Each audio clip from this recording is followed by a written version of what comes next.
આપ સર્વોને હેતપૂર્વક જય શ્રી સ્વામિનારાયણ।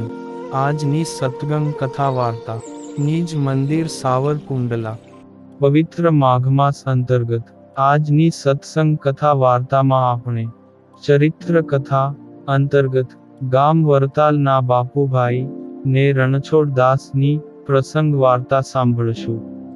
શ્રી હરિ હજુ વડતાલ પધાર્યા નહોતા એ સમયની આ વાત છે। વડતાલ ગામમાં ધર્મશાળાની બાજુમાં શ્રી વડેવ માતાનું મંદિર હતું। એના પાસે પશ્ચિમમાં ગામનો રાજમાર્ગ હતો।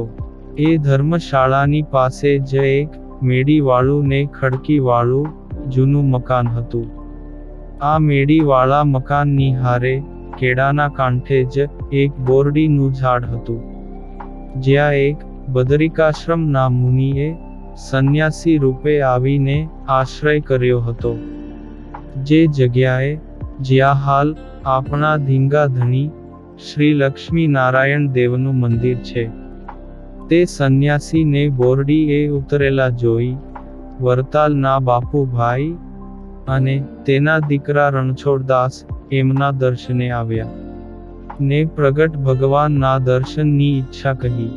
પછી તેઓ સંન્યાસીને પોતાની સાથે લઈ ગયા ને ખડકીવાળા મકાને જ ઉતારો આપ્યો।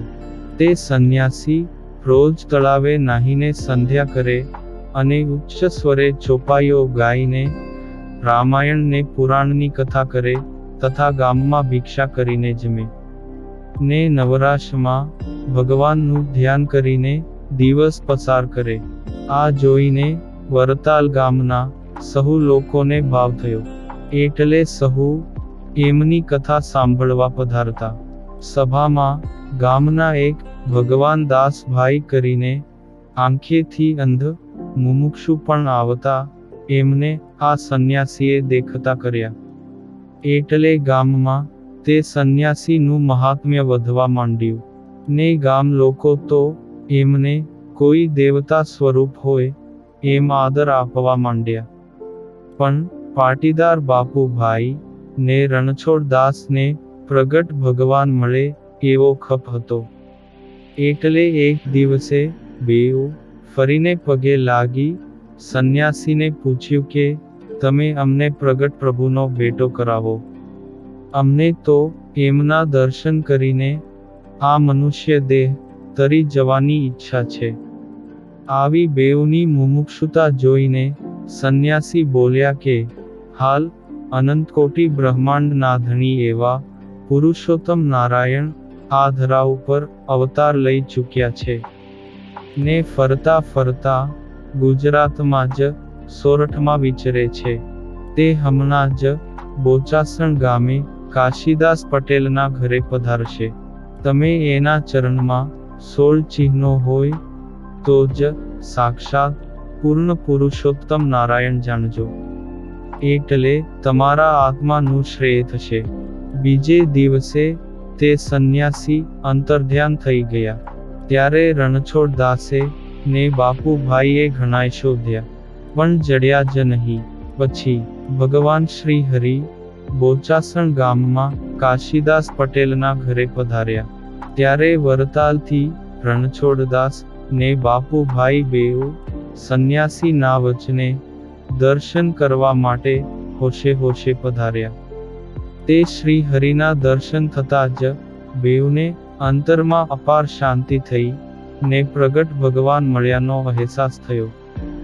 જ્યારે શ્રી હરિના ચરણે 16 ચિહ્નોના દર્શન કર્યા એટલે એમને પરિપૂર્ણ નિશ્ચય થઈ ગયો। પછી શ્રી હરિ બપોરે કાશીદાસ પાટીદારને ઘેર થાળ જમ્યા, એટલે બેઉને પ્રસાદી આપી તે બંને ત્યાં રાત રોકાયા। પછી સવારે સભા થઈ ત્યારે બેઉને સમાધિ થઈ ને તે અક્ષરધામમાં સુવર્ણ સિંહાસને આનંદ મુક્તોની વચ્ચે શોભતા શ્રી હરિને દીઠા। ત્યારે રણછોડદાસ ને બાપુભાઈએ મહારાજ ને સંતો ભક્તોની સાથે વડતાલ પધારવા માટે આમંત્રણ દીધું। ત્યારે મહારાજ કહે કે અમે સૌ ત્યાં કાલે જ પધારીશું। પછી બીજે દિવસે વરતાલમાં બાપુભાઈની મેળાવાળી ખડકીએ મહારાજ પધાર્યા. ત્યારે બાપુભાઈ ને રણછોડ દાસે મહારાજનું વાજતે ગાજતે સામૈયું કર્યું, ને પોતાના ઘરે પધારતા પ્રભુનું પૂજન કરીને ફૂલના હાર ધરાવ્યા. પછી અગાઉથી સંન્યાસીએ કહ્યા મુજબ મહારાજ એ બોરડીએ પણ પધાર્યા ને બોર જમ્યા. પછી ત્યાં સભા કરીને બોરડીનો ઘણો મહિમા કહ્યો. ત્યારબાદ રણછોડ દાસે વિવિધ પકવાન સાથે થાળ કરી મહારાજને પ્રેમથી જમાડ્યા. અને મહારાજ થોડા દિવસ ત્યાં રોકાયા, ને જ્ઞાન વાર્તા કરી બાપુભાઈ ને રણછોડ દાસને સુખ આપ્યું. આ પાવન પ્રસંગ આજે શ્રી સહજાનંદ સ્વામી ચરિત્રમાંથી સાંભળ્યો. અને હવે પછીની કથા વાર્તા આપણે આગળના ભાગમાં સાંભળશું.